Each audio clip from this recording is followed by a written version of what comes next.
la sexualité dans le couple, le regard de l'homme et de la femme.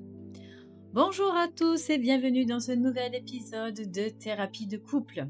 Aujourd'hui, on aborde un sujet qui touche tous les couples à un moment ou à un autre, la sexualité.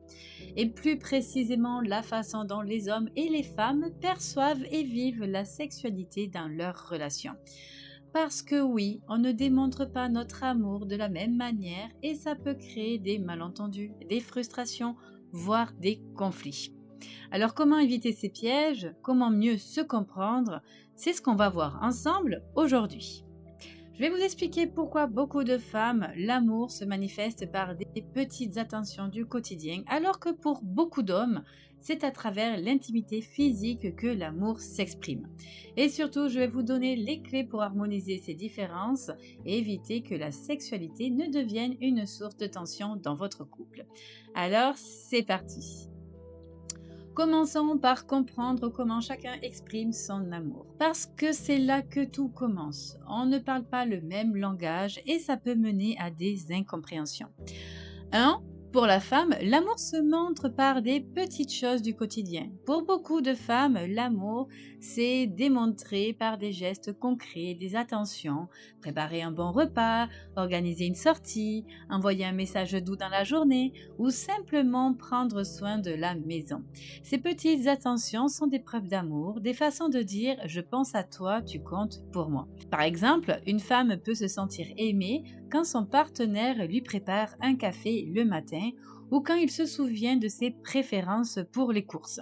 Ces gestes nourrissent son besoin de se sentir importante et choyée. Si ces attentions disparaissent, elle peut se sentir négligée, voire abandonnée. 2. Pour l'homme, l'amour se montre par l'affection et l'intimité. Pour beaucoup d'hommes, l'amour s'exprime différemment. Ce n'est pas qu'ils n'aiment pas les petites attentions, mais pour eux, la plus grande preuve d'amour, c'est l'affection physique. Les câlins, les caresses et surtout l'intimité. Pour eux, faire l'amour, c'est une façon de fusionner avec leur partenaire, de lui montrer tout leur amour et lui faire plaisir. Par exemple, un homme peut se sentir aimé quand sa partenaire initie un moment d'intimité ou quand elle répond positivement à ses avances. À l'inverse, il se sent rejeté ou ignoré dans ce domaine. Il peut interpréter cela comme un manque d'amour ou de désir et ça peut le blesser profondément. Alors, où est le problème? Eh bien, c'est que ces deux langages ne sont pas toujours compris par l'autre. La femme peut interpréter le besoin d'intimité de son partenaire comme de l'égoïsme ou de l'obsession, alors que pour lui, c'est juste sa façon de lui montrer son amour. Et l'homme, lui, ne peut pas comprendre pourquoi sa partenaire a besoin de toutes ces petites attentions alors que pour elle, c'est essentiel pour se sentir aimé. Et c'est là que les malentendus commencent. Quand ces différences ne sont pas comprises, ça peut créer des tensions dans le couple. Voici quelques exemples concrets de ce qui peut se passer. Imaginons une femme qui, après une longue journée de travail, rentre chez elle et trouve la maison en désordre. Le dîner n'est pas préparé et son partenaire absorbé par son téléphone. Pour elle, ces détails sont importants. Ils montrent que son partenaire pense à elle et qu'il prend soin d'elle. Si ces gestes disparaissent, elle peut se sentir invisible, comme si elle ne comptait plus.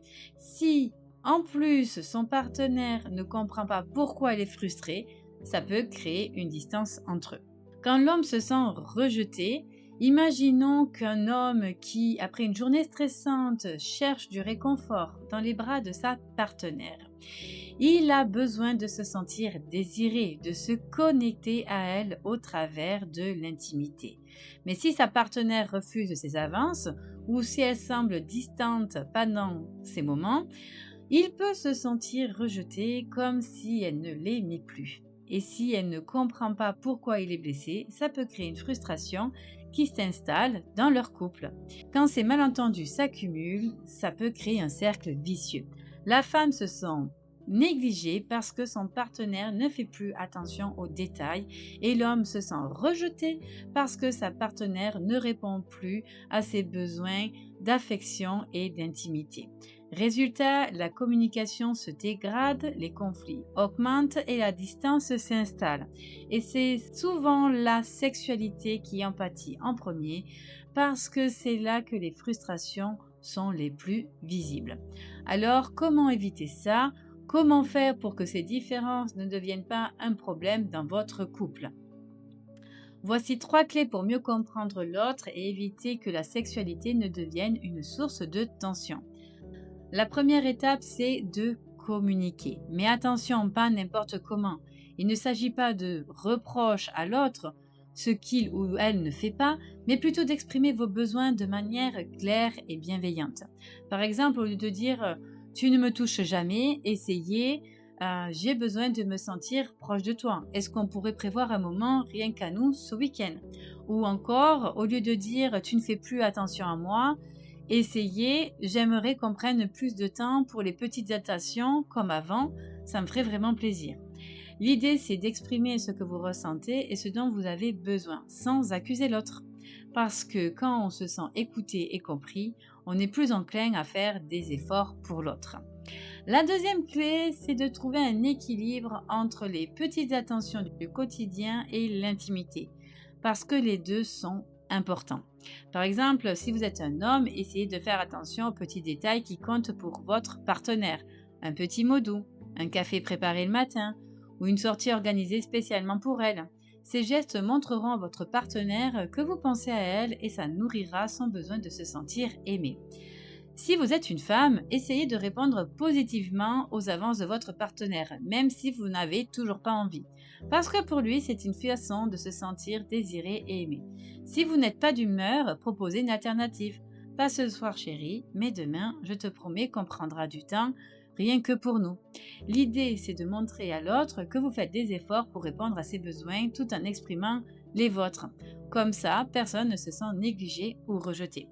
Bien sûr, quand je parle d'intimité et d'affection, je ne parle pas que seulement de l'acte en soi, mais ce sont des gestes tendres d'amour. Donc, par exemple, vous pouvez instaurer un rituel du soir, 10 minutes de câlin sans attente, juste pour se retrouver, ou un rituel du matin, un petit mot doux glissé dans la poche de l'autre, ou encore un rendez-vous hebdomadaire, rien qu'à deux pour vous reconnecter. Ces rituels sont des façons de dire à l'autre « tu comptes pour moi, je pense à toi et j'ai envie de prendre soin de notre relation ». Et ça, c'est essentiel pour éviter que la routine ne s'installe et que la distance ne s'installe entre vous. Alors, à vous de jouer, essayez ces clés dans votre couple et voyez ce qui fonctionne pour vous. Voilà, j'espère que cet épisode vous aura aidé à mieux comprendre les différences entre hommes et femmes dans la sexualité et surtout à éviter les malentendus qui peuvent en découler. Rappelez-vous, la sexualité, ce n'est pas une question de performance ou de fréquence, mais de connexion, de plaisir partagé et d'amour. Et pour ça, il faut communiquer, faire des efforts pour l'autre et cultiver votre relation au quotidien. Si cet épisode vous a plu, n'hésitez pas à le partager à un couple qui en a besoin ou à laisser un commentaire pour me dire ce que vous en avez pensé. Et si vous voulez aller plus loin, je vous invite à découvrir mon livre Vivre à deux, les clés pour comprendre et harmoniser le couple, que vous trouverez sur emilycdp.ch ou sur Amazon. Et je vous remercie de m'avoir écouté. Je vous dis à très bientôt pour un nouvel épisode de Thérapie de couple. Prenez soin de vous et surtout prenez soin de votre amour.